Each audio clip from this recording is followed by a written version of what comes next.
Welcome to Second Sunday Forum.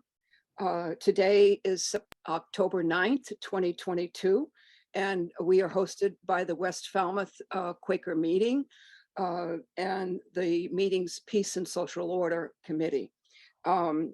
We acknowledge that we're on Wampanoag land. Today, our speaker, Steve Gates, invites you to help save our planet. He says we probably all agree that the climate crisis is real, but what can we do to solve this crisis and save our small planet? And how can we find joy in our work? This second Sunday talk will invite you to consider what we can do as individuals in our homes, energy, transportation, and food choices.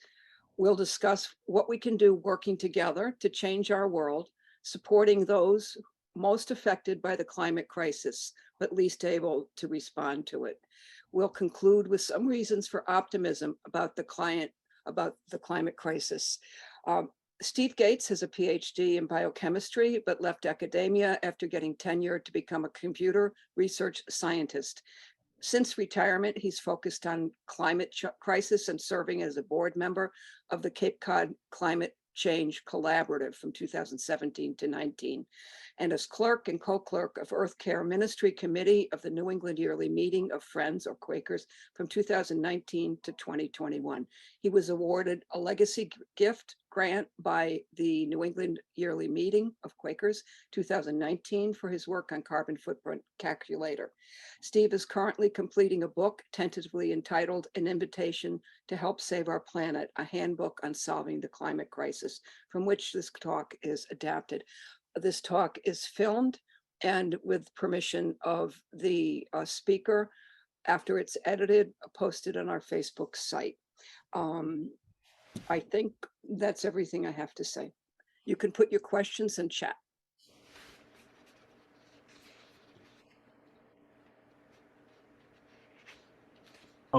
Thank you very much, Erica, and thanks for hosting this session of the Your Social Justice series.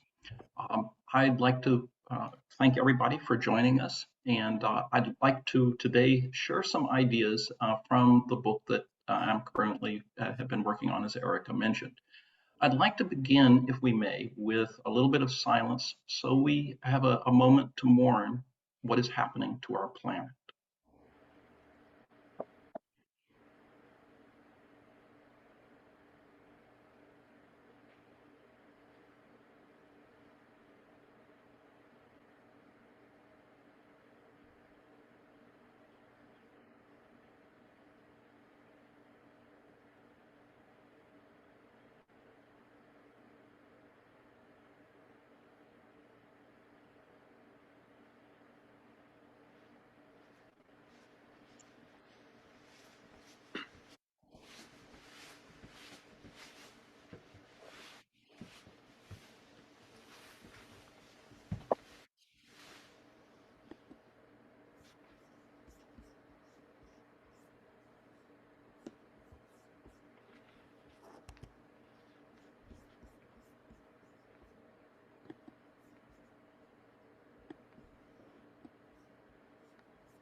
So I'd like to read a kind of an opening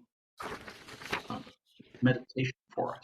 How then should we respond to the current climate crisis? Despite recognition of the damage caused by fossil fuels, we keep a death grip on the steering wheel, right foot firmly on the accelerator of our fossil fuel-powered economy. Our children and grandchildren are along for the ride. We must awaken from our fume-induced slumber.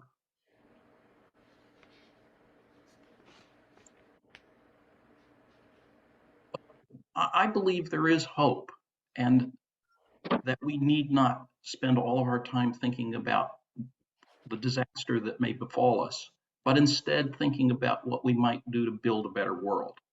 And that process begins by imagining that better world. What is it going to look like? Take some form of action to get there, to help do your part in helping us get there. Celebrate your success, and after you've done that, you'll realize that from that action comes hope. And with more hope, you can take more action. I really like a sentence from Solitaire Townsend, who said, "We are in a race between Armageddon and awesome," meaning that while we certainly have heard a lot about the Armageddon, there's another possibility, which is to get to a place where we actually have a better world. And that's really what I'd like to talk about today, is that better world. I'm going to talk about 9 ideas that are things that you might do to get to that better world. This is not a focus on what the world should do, but really what each one of us should do. And I'd like to suggest that you may wish at the end of this to consider picking something from this list or from other ideas that you may have, and consider doing it. Doing it soon, because we all, I think, understand from what we read in the paper on a daily basis that we don't have a lot of time to be able to affect the outcome of what we're currently doing to our planet. So I'd like you to consider this an invitation, and an invitation particularly to action. And there's some very simple principles, I think, for taking those kinds of actions. One is to keep it simple. And the second thing is to, rather than giving up our lifestyles, consider other ways that you might find to actually live smarter. I think this is kind of in the early stages of the climate crisis, everybody focused on, well, what can I do, period. And they did all kinds of things, most of which had to do with giving up stuff. I give up my dryer and hang out all my clothes on the line to dry, is my favorite example of that. That's not what I'm going to propose. I think there are, in fact, many better ways to use your time, your money, your efforts to get to a place where the planet is better and you are better off for having done that. So there will be some trade-offs, particularly amongst cost and the time and effort that you have to spend. You want to take a look at those and optimize those by thinking about the impact that each one of them can have. And my other suggestion is that you focus, at least initially, on the low-cost, low-effort solutions to get yourself some of that joy that comes from actually accomplishing something. Throughout the rest of the presentation, I'm going to have these little sort of blue boxes here that are things that at least I think of when I think of each of these things as joyful, things that we can do that actually make us happy at the end of the day. And I would encourage you to kind of take a look at those as we go forward.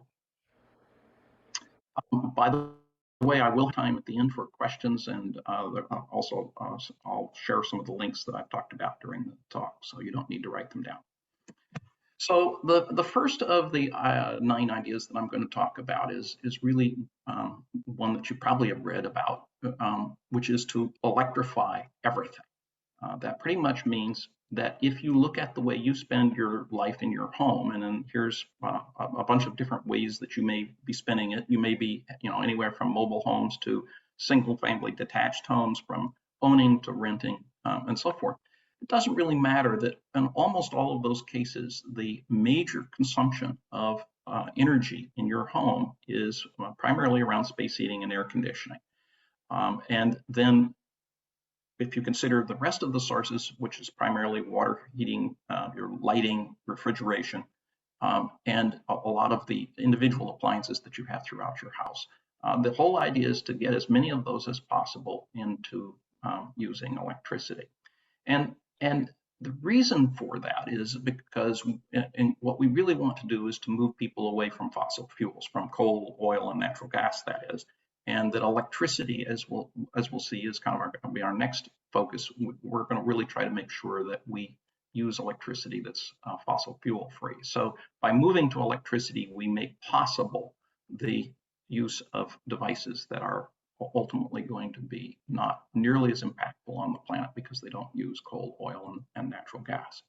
And all of these things that we'll be talking about in this section, where we say electrify everything, both reduce your impact on the planet, your carbon footprint, if you will.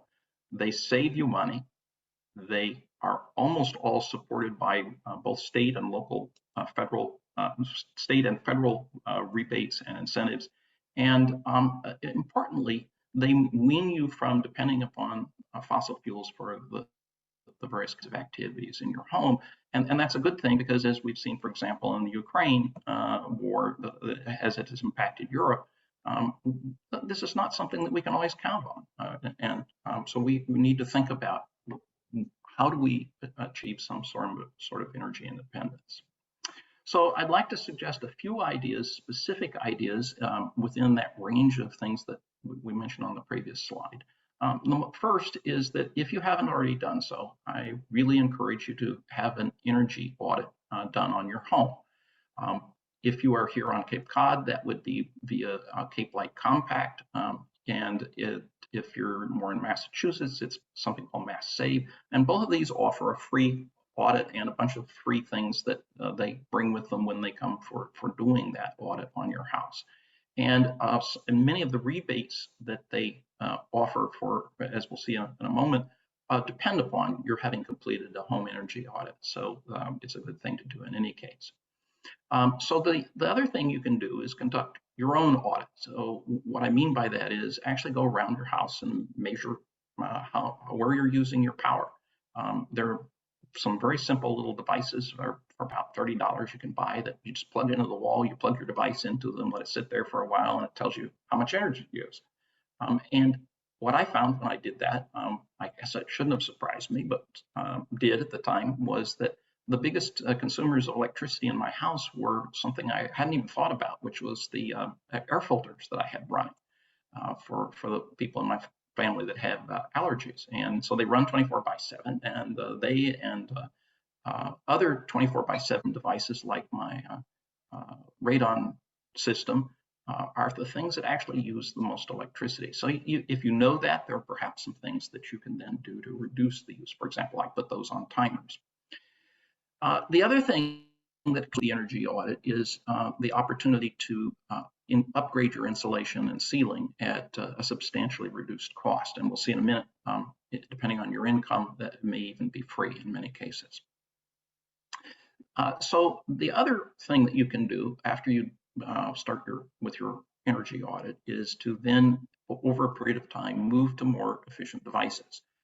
The program that is most familiar to some of you probably is the Energy Star program, which labels appliances as being more energy efficient. That's a good place to start if you don't know where else to look.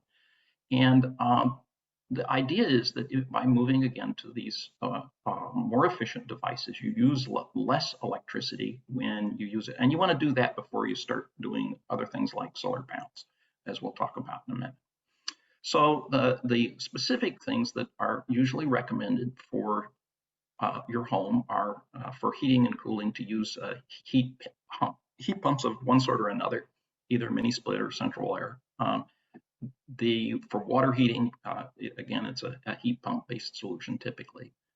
Almost all of us have by now moved to using light emitting diodes as our usual form of lighting, and we've certainly seen that those use less electricity and last a lot longer as some of the advantages for that. A little less familiar is that if you're wanting to electrify everything, is to move to an induction stovetop. And the last thing is to replace your refrigerator with Energy Star refrigerators.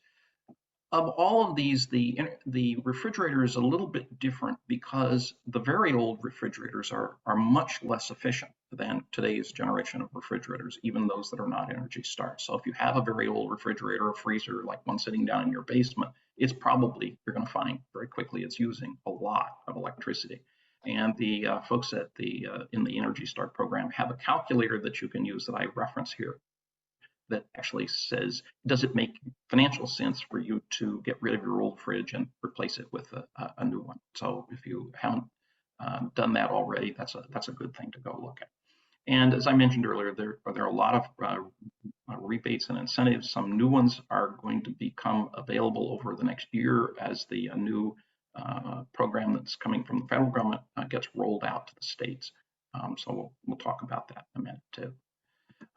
But I did want to do a small kind of call out of an interesting thing that is that the Cape Light program and for that matter, the Mass Save program as well have programs that are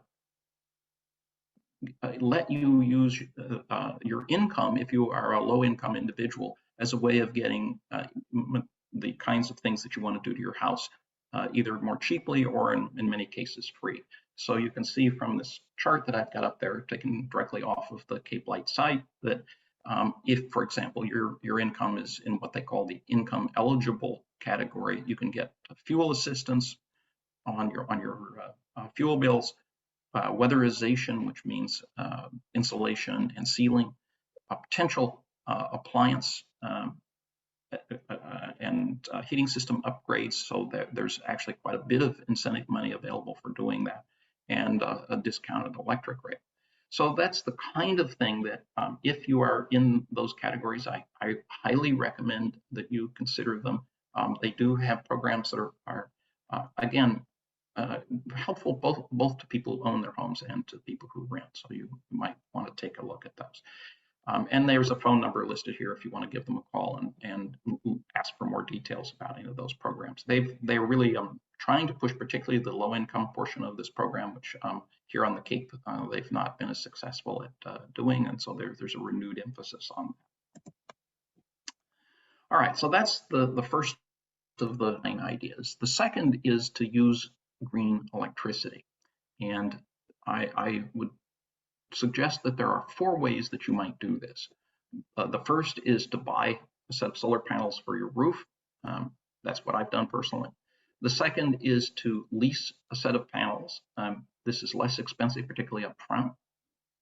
The third option is to get green electricity, meaning electricity that was generated with, at least in principle, without the use of any of the fossil fuels.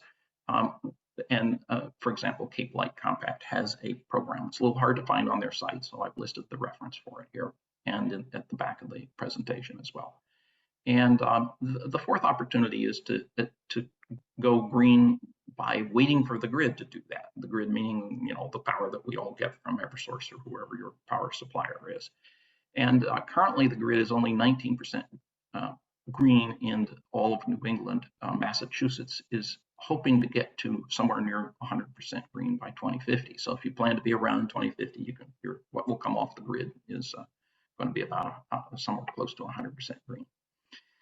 Many people who are buying these also consider at least buying a backup battery, which has 2 things that it does. One is that it enables you to actually run when the power system is down, and so you get power from your battery. But it also enables your solar panels to work, where they normally don't work if you have no battery in the system. They will not work when the grid goes down. So this is a way of ensuring that even when you have a power failure out there, your panels continue to provide electricity to your house, which is really nice. So if you do any of those things with your solar panels, the big thing you're doing, of course, is again reducing your impact on the planet, reducing your carbon footprint, if you will. And if you own or lease the solar panels, you will save money. You'll save more money if you own than if you lease. But as I said, there's a much more upfront cost if you buy. And this also frees you from being dependent on whenever the increases in the cost of electricity come through, and again decrease your dependency on the grid itself. Not to go to zero, because the grid essentially acts like a big battery for you most of the time. And there are certainly very substantial rebates and incentives, particularly the 30%, currently 30% rebate from on your taxes from the credit on your taxes, more technically, if you install and your own solar panels on your house, and the same applies to the battery. So as I mentioned, that I have myself owned it.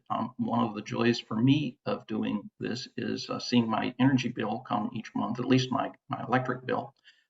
This is my current one. You can see at the bottom of it there circled is that my current bill is a negative $1,146. That means that essentially I have that much credit with the electric company, Eversource, to supply electricity during the months of the year when my solar panels don't provide enough electricity for operation of my house. So at the end of this first year of operation, I'm almost at the end of a full year of operation. I expect I'll probably have a few $100s worth of credit left over, but right at this moment, it's at kind of at the apex here at the end of the summer. But if you look at it more broadly and look at, say, what is the return on an investment if you buy one of these, there are federal tax credits that I just mentioned, and there are some Massachusetts incentives that are also available, and including one for the batteries. So depending on exactly how all that plays out, a typical solar panel system or photovoltaic system, if you prefer, it pays off in sort of in the order of 6 to 7 years for most installations. Varies depending on all the details of your own individual situation. But your solar panel company can tell you the details of what it would work out to be on your own house when they make an estimate for you. All right, so that's the how we get to all green electricity, if you will. In a very similar fashion, another real major opportunity for individuals is coming up, which is to move to an electric vehicle. I think we've probably all read that the goal now in this country is to move more and more people to electric vehicles, and several states currently, at least California and New York, have indicated that they're going to move to mandatory statement that everybody must buy an electric vehicle by the year 2035. And so they've got sort of an increasing standard of how many electric vehicles need to be sold each year over the next several years. If, however, you're not ready to do that, and that doesn't mean you have to rush out and get one tomorrow, although that'd be nice. I have not yet gotten mine, I will say it that way. Until we do that, you want to consider perhaps some other things that you can do, which is to increase the number of people in your vehicle, to reduce the number of miles that you travel in one form or another, and the last is to ride in more efficient vehicles. So I'm down at the bottom of the screen, I'm showing a graph that says which vehicles are more efficient. Not surprisingly, mass transit sorts of things like bus and Amtrak are the most efficient, and the things like the SUVs are least efficient when you look at it, how much energy it takes per passenger mile. That's largely because things like SUVs, for example, typically have only 1.5 passengers in them, whereas a bus has lots and lots of passengers in it. And so for that same reason, even though you've heard a lot about air travel is more efficient than an SUV simply because it's got a lot more people on board that plane or jet. The point, however, is that people often fly very, very long distances, and for that reason, a lot of their impact on the planet comes from air travel. So if you look at it in terms of how you spend your miles, you want to try to minimize the number of miles on these less efficient kinds of transportation. So in any case, if you buy go ahead and buy that electric vehicle, you're both, again, reducing your carbon footprint, but you get to save a considerable amount of money in the long term, not in the short term, because they're expensive up front again. There will be a whole series of new rebates and incentives around buying these. There have been some in the past, but they're going to be the new set of them. That is the so-called Inflation Reduction Act that got passed this year. Contains new rebates and incentives for people who purchase electric vehicles. And sort of a side benefit, but not a very important one, is that it also reduces the other kinds of things that come out of your tailpipe that cause broadly what we refer to as smog. So cities that have lots of smog, which many cities do, will also benefit from this because they'll end up with less smog. The fourth opportunity that I would offer as an invitation to you is to change our food habits. And the opportunity here is several-fold. One is that in the US, at least, we currently about 50% of our food moving from the farm out to our table. And that's a really large amount of food that's thrown out. So anything you can do that will reduce the wastage that occurs in that process, your end of the process at least, will not only help the planet, but also saves you money. You may want to buy local to reduce the transportation cost, because most of the transportation is not green. And so it brings, if it comes over long distances, which a lot of our food does, there's some impact on the planet from the cost of that transportation. Although I was reading the other day, perhaps not as much as we might expect, simply because most of it doesn't go by air. Very little food goes by air. So that's the good news. But the one that's perhaps a little less familiar is that I would encourage you to consider eating more vegetarian meals. And a good kind of model for that is what people usually call the Mediterranean diet. It's, as the little graph over on the right-hand side says, if you, from a very recent paper in the Proceedings of the National Academy of Sciences, with a very prestigious scientific journal, you can see that if you look in the upper right-hand corner, the things that are less healthy and have more impact on the planet are red meat, and particularly beef. Beef is the big problem here. It's the least efficient way that we have of getting calories into us, in effect. And so any diet that has less of those in it is going to be less impactful on the planet. The things in the lower left-hand corner of this little chart that I'm showing here are primarily the unprocessed foods, and those are the ones that are most healthy for you, and also have the least impact on the planet. So you can do things that will not only make it more healthy for you, but also help out on the planet, and, oh, by the way, save you some money while you're doing it. So as a sort of a side note here, if we sort of apply these same principles to the production side of the food, to the industrial farming, it is moving, although rather slowly, I would say, to be more planet friendly. And one of the challenges, I think, for us as we go forward is to say, how can we speed up that transition? How can we help the farmers and the other people in the food chain think about ways to do this in a much more efficient fashion, that in terms of reducing the impact on the planet. And one component of that I'd like to kind of call out is the fifth idea, which is to grow your own food. And that could be in your garden, it could be in pots, it could even be inside. I grow some in the winter under lights.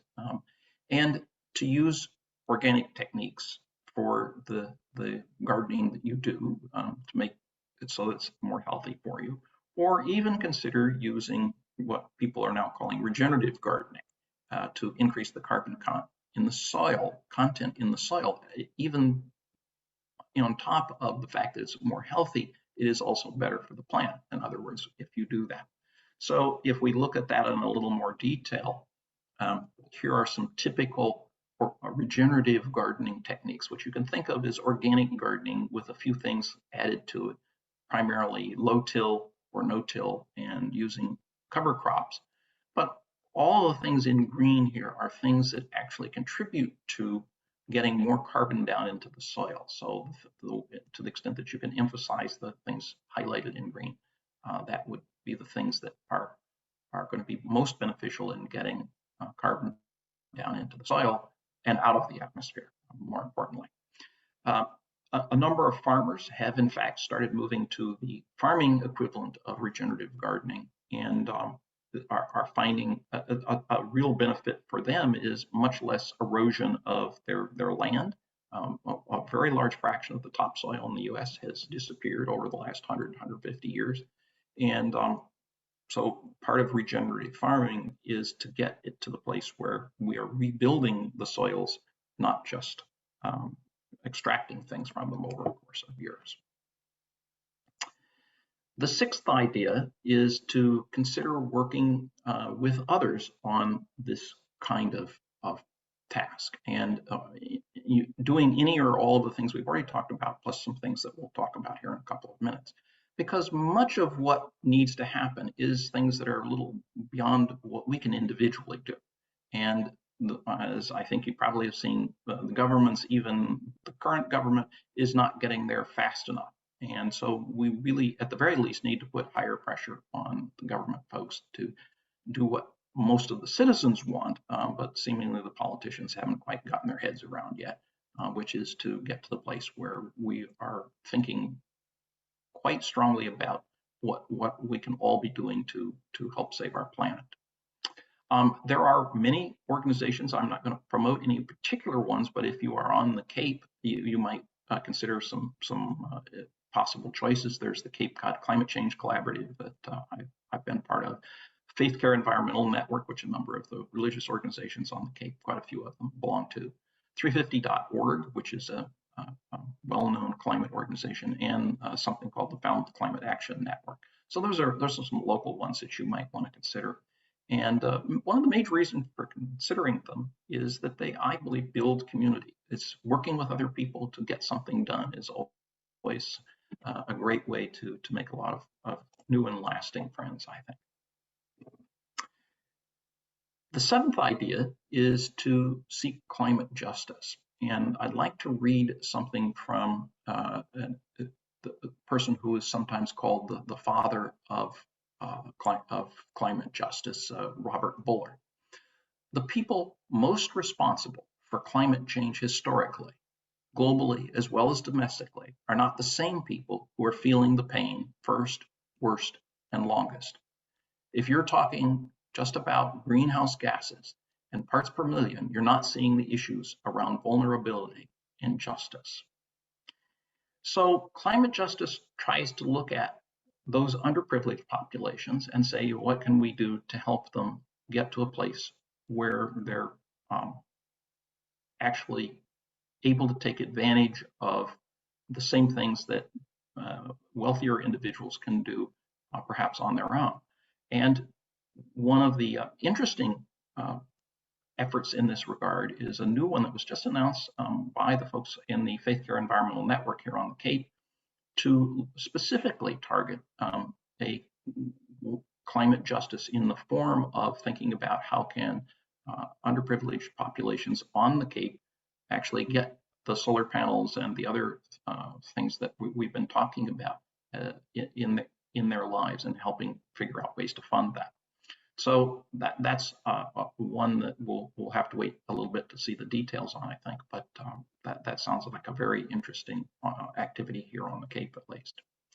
Another definition or perspective on climate justice that I like is the one that is the second one, which talks about the intergenerational injustice from the fact that we are now asking the future generations to pay for the fossil fuel impact on our planet.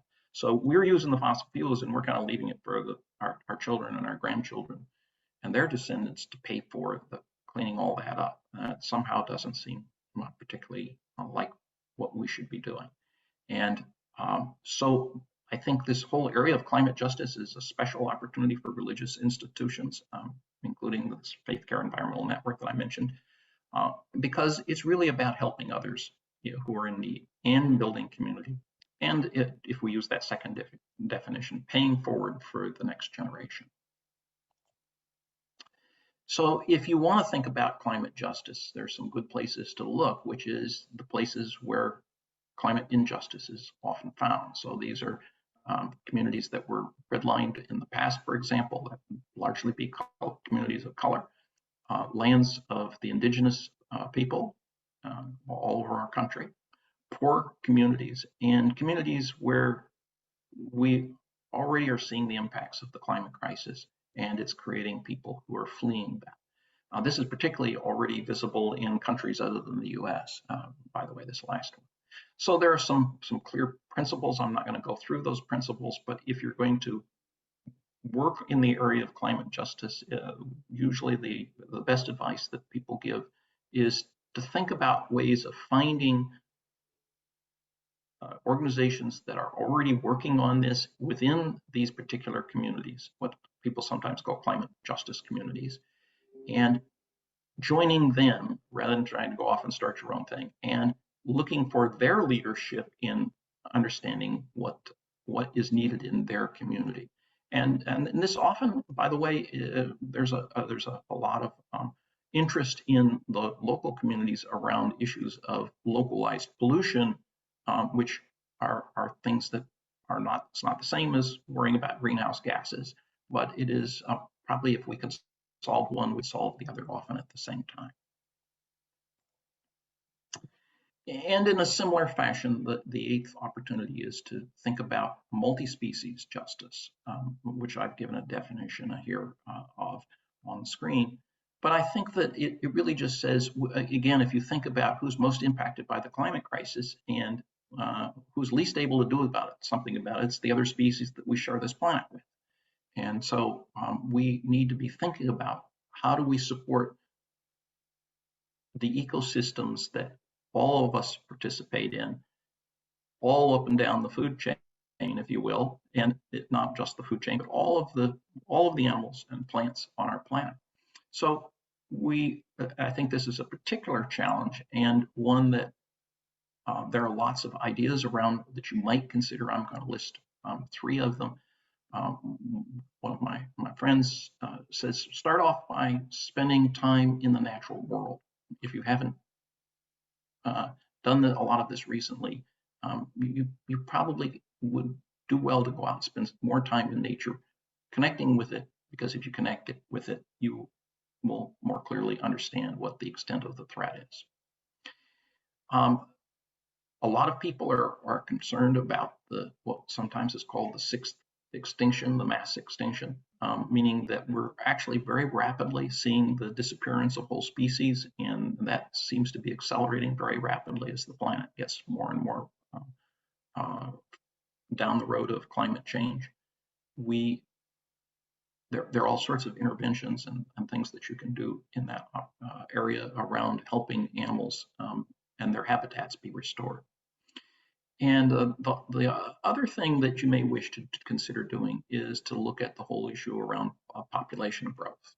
The good news in that regard is that the current projections are that perhaps by the end of the century, population growth will level off, and maybe the population will stabilize somewhere around in the 10 to 11 billion range.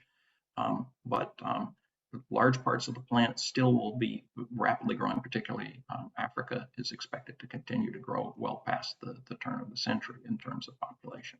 So we need to look at how do we provide a better quality of life for all of us, and that certainly has something to do with making sure that as the populations grow, that we actually have the resources available to support them. So the last thing I'm going to suggest you do before I move to the kind of the questions and answers part is to seek out hope. And here's my personal list of reasons why I'm hopeful. One is the fact that we finally got an act out of Congress this year, the Inflation Reduction Act, that is helping us move down that road, even though it's only going to get us part of the way there. It's at least a good start. That we've seen a whole lot of things where, well, for example, in the case of the solar panels, where the cost of it has come down by a factor of roughly 10 over a decade or so. And we see this pattern being repeated as we move to these newer technologies, that we can reduce the costs of them and make it much easier for everybody to join in once we get further down in that kind of learning curve associated with each of them. The public is moving in the right direction, I think. We've learned some things from the pandemic. It was messy, but I think we've learned some things about managing large scale issues around that. And that we are seeing some slowing in the rate of growth, not in the actual total amount of emissions, but in the rate of growth of emissions of the greenhouse gases that are the problem. Even our government has finally, after some fits and starts, begun to implement the Paris Agreement that the nations all started agreeing on what they were going to do to address the problem. And the good news is that the world is in a much better place financially today than it was, let's say, a century ago to deal with this problem.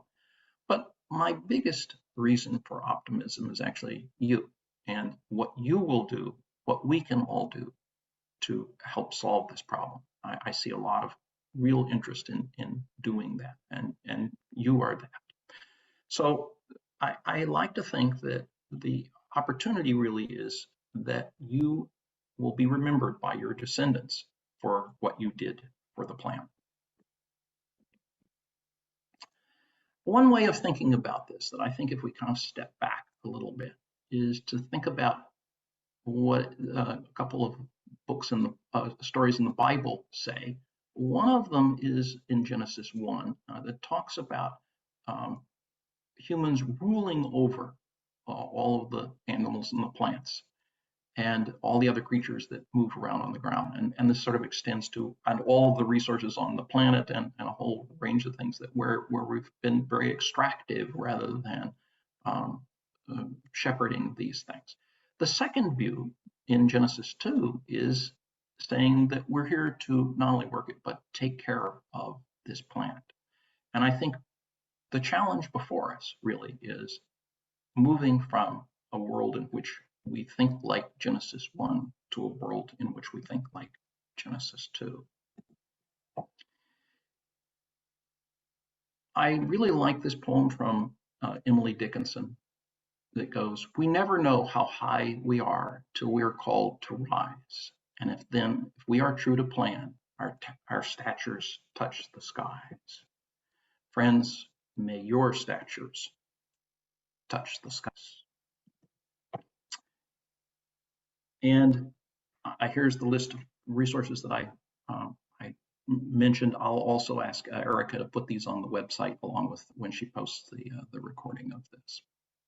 So at this point, I'd like to stop sharing my screen, and essentially Erica has been sitting there monitoring the chat session. If you'd like to put questions in, Erica will be giving those back to me in some form so that I can at least address those, or questions or comments either way. Certainly appreciate your thoughts. Erica? Okay. Kim Berman made a comment, it's quite long, about not having to give up dairy products. And she said there were a number of farms. So I would prefer that Kim address that if she's still with us. Kim? Sorry, I was across the room listening. Medicines. So basically, I think a lot of people who, when they listen, have, seen in the media pretty much everywhere, don't eat meat, don't eat meat, don't eat meat. And of course, what's being talked about there is industrial agriculture. Industrial agriculture, especially with ruminants, cows, is a disaster for the planet. And I think to say don't eat industrially raised meat is 100% right. But what many people don't know is that some farms are taking a different path. And in that different path, they basically move the cows the way the bisons used to move across the prairie. And that was the bisons improve the prairie, improve the prairie's ability to take carbon out of the atmosphere by never staying in one place very long, moving in a herd. And so that's what these farmers do. They move their cows in a herd. The cows nibble the grass, which makes the grass grow better. They leave their droppings, their urine, and as they move, what they leave behind is grass that's essentially turbocharged to take more carbon out of the air than it ordinarily would. And when they've done analysis of the soil in these farms, they find that even though cows do release a lot of methane through their burping process, the carbon sequestration, carbon dioxide taken from the air on these farms because of the improved fertility of the grass makes that just, it comes out ahead, basically. It comes out ahead climate-wise. But you have to do the work of finding those farms. So here on Cape Cod, Lilac Hedge Farm, you can order from them and they will deliver to your house, which I think probably transportation-wise is pretty efficient because they're doing one trip around the area. You can also order online from a bunch of places that will also deliver to your house. So if you do the work to find the right farm, you can continue to help the climate and also eat animal products if that's your preference. Okay, thank you for that, Kim. I think that we're still, I think, learning about the overall impact of, I'll call it a wide range of variety of alternative techniques. So, for example, there's in the same sort of vein that you just talked about, there's an ongoing effort to provide beef substitutes as another alternative for the current love affair we have with beef in our country, particularly.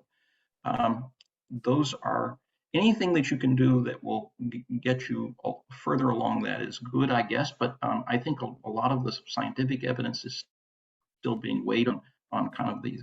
I'm always a little dubious about the scientific studies on these until we've seen enough of them that they reach some consensus. So I would say we want to kind of continue to watch both the trend that you were just talking about, Kim, but also the trend towards meat substitutes.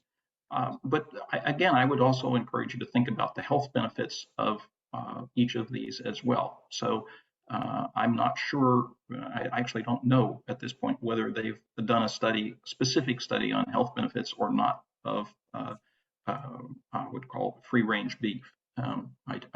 I just don't know what they do. Health studies show that they have as much of the good substances in salmon as they do in the beef, because of the fact that they're free ranging and eating naturally, not being given the grains that are not natural for them. And also the climate healing aspect of this, there's an institute called the Savory Institute, which encourages farmers to do this globally.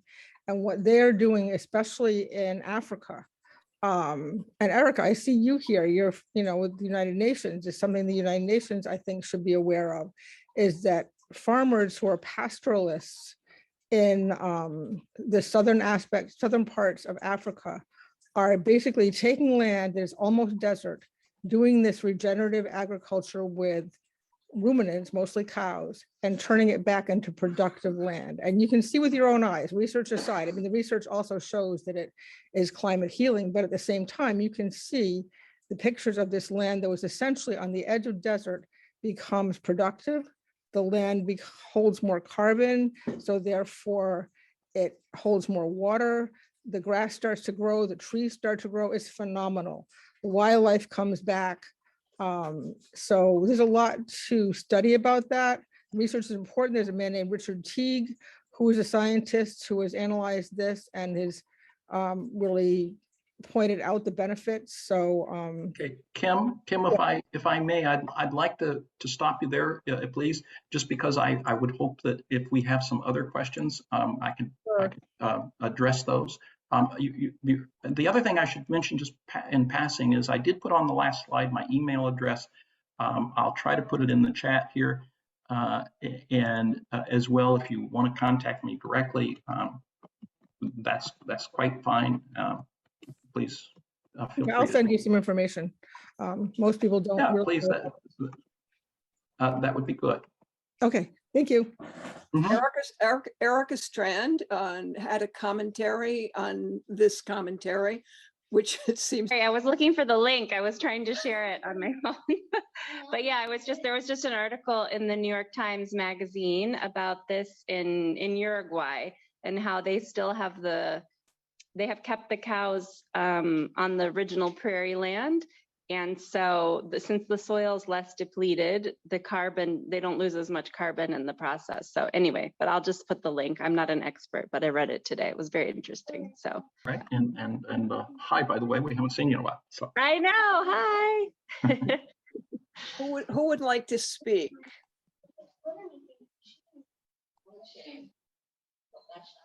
Now we're out of quiet meeting now. I think we could have a few people say something. There's a very complete talk, very well presented. And it's good to see all the information. Oh, I see Rebecca McKenzie. Yes, you'd like to speak? I want to thank you so much, Steve. This is very good information. Can you tell us when you might expect publication of your book? Well, thanks, Reb. I don't normally do pre-announcements, but my status at the moment is that I'm at the place where I've pretty much finished a first draft. of the book. And so here pretty soon, I've got to start looking for a publisher. So that I have no idea how long that will take in today's publishing world. So we'll see. But at least I hope to be sending out a couple chapters to start the process of getting the book published here in a little bit. So we'll see. Anyone else? Here's Maggie. Hi, this is Maggie. Hi, Steve. Hi, Maggie. Hi, everybody. Thank you for the wonderful talk. My question is maybe whatever, if there is for a long time no sunshine, how is your solar panels or solar energized or fulfilled? So that if you that actually happens fairly routinely. There are days when, for example, we've got, we have a storm go through, or recently there were a couple of days where basically there was either little sunlight or no sunlight, and you just get your energy from the grid. In those circumstances, after you've exhausted whatever is in your battery. If you have a battery, you can use that. Typical battery isn't enough to power your house, all of your house, for any really long period of time. My battery powers mine for about a day and a half, just the critical systems in my house. So things like my furnace and stuff like that. So it depends on how much energy you use, but basically, the moment the sun comes back out, though, then you can start using that even if the grid is down. That's as long as you have a battery. So I have yet to need to go longer than a day and a half, so I can't answer directly. But I would expect if the kind of the worst case scenario is in the dead of winter, you get a big storm comes through, it sits there for several days, and probably in those circumstances, I'll run out of power.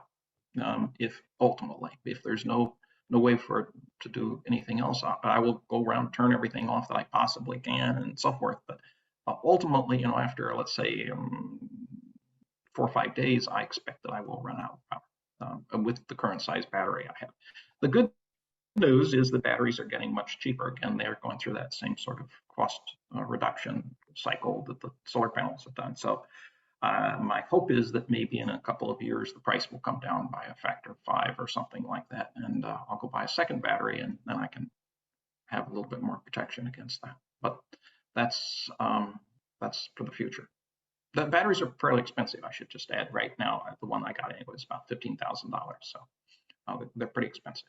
So you don't want to buy too many of them at this point. Lee Hamilton has a question or comment. Well, I don't really have a question as much as a statement. I am looking into induction stoves. And in 2023, there's going to be really, really good reimbursements, especially if you meet particular income guidelines.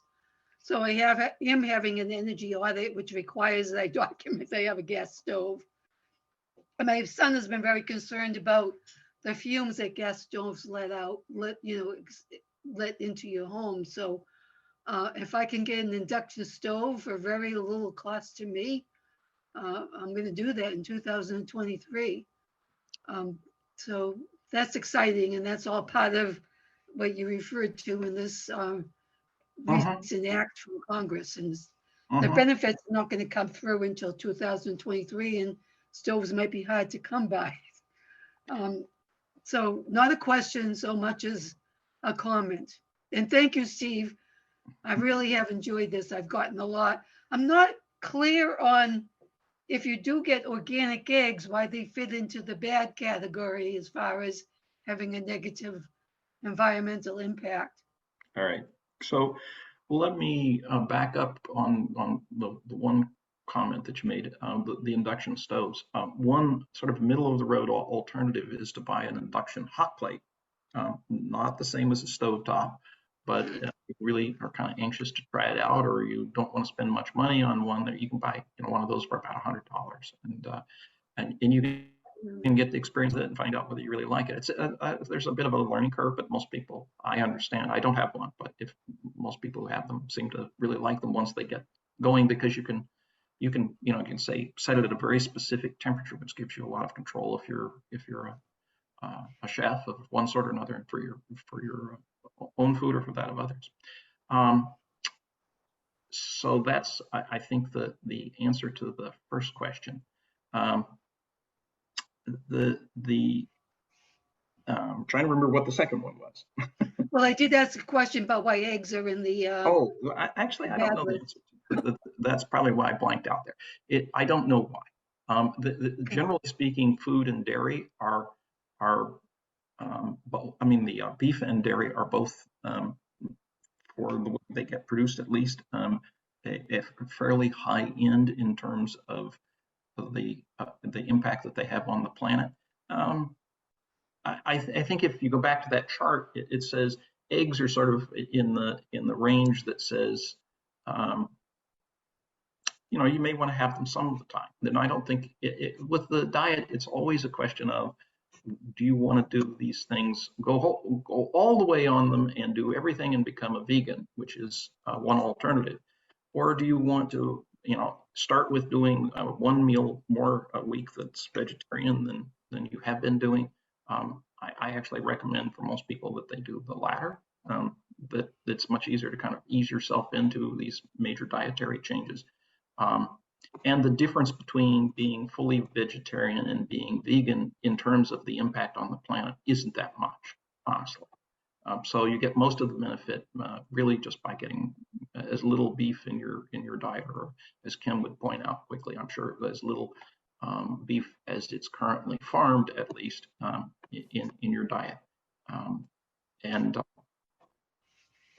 that is the major change that you can make, and doing that alone will give you, particularly if you go all the way and do that all of the time. But even, again, this is not an all or nothing story.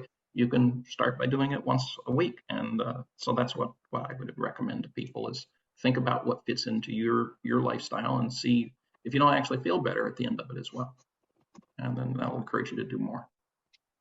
And just to add, I did do a little bit of research on induction stoves and the stove top and the hot plate and what you need for cooking utensils and so forth. So I feel like I'm pretty aware of that. And my first step is to have the energy audit and then see what happens in 2023. Yeah. With the reimbursements, because they're going to be, it can actually, if you fit into the income guidelines, pay for everything, including the installation and the updating your power outlets and so forth. So I'll be quiet now. Well, I'd like to have Larry Jordan say something. Yeah, I wanted, before I forget the question, I was thinking of 4 different ways of cooking and whether there is a worthwhile difference in terms of electricity use. I don't even know what induction is, but there's hot plate you mentioned, electric stove, gas stove, microwave. So Sonny, the short answer to your question is, what is, as long as you are using an electric, any one of those, you're better off than if you're using a gas, any one of those. So you want to be moving more and more towards electric, and particularly electric devices that are green electricity that they're using. Once you do that, then some of the other differences kind of disappear here. But certainly I think that the big knock from people who use gas stovetops is that they don't like the fact that electric stovetops don't give you very good control, and that's what people who move to induction stovetops get, is they get much better control with. Even though it's an electric one, you can actually, with many of these, you can say, set it at a temperature of 200 degrees, and that's what it'll do. So you have a lot more control with these than you do with the traditional electric stoves that most of us think about, stovetops. So an induction stovetop, the other thing that you have to have is pans that are made of a particular set of materials that allow that induction process to work. It's essentially a magnetically induced type process. So it's you have to have pans that are known to be successful on in induction stovetops. So there's a little bit of depending on what cookware you have, you may have to change some of the cookware to go with that. From Larry Jordan would like to say something. Well, I just wanted to ask about this heat pump hot water suggestion. Are there certain situations where it's more cost effective than others? For example, if you had an electric hot water heater, then that'd be very effective, I would guess. We have our house is heated by gas, so the hot water is off of the gas furnace. But would we still want to think about changing hot water? So that's a good question, Larry, and thanks for it. It's one I happen to know a little bit about because I have the same situation. I have a gas boiler myself and a storage system that's runs off that does the hot water. It is, as far as I've been able to determine in 2022, not economically sensible to do the transition to a heat pump based system for that particular configuration. And the reason is because you don't have hot air vents running all over your house in that kind of system, which is what a typical heat pump system uses to distribute the heat. There are some new systems. I've seen them, early versions of them at least available in Europe, but not here necessarily, that actually are don't produce hot air, but produce hot water instead. And so at that point, it becomes much more reasonable to say, could I adapt those to an existing boiler-based system? So for anybody who has an oil furnace, you can say pretty clearly that the economics are good. For anybody that has a gas furnace that connects to an air-based system, particularly if you wait until your furnace is otherwise dying, that's a good choice. The one example that I have is that the gas-fired hot air, gas-fired hot water systems are not currently what I think of at least as economically feasible with today's technology. I think that's going to change, but not today. Thank you very, very much for coming and for all the participation of the audience members, many of whom are from West Falmouth and beyond. Please keep in touch with us. We are doing the next presentation of a photographer and researcher. She's a Yale professor of religious studies and Jewish imaging or an art history. And she'll be talking about her photographs of Palestine, and that will be in November. Thank you so much for coming. Thank you. Stay well, stay connected.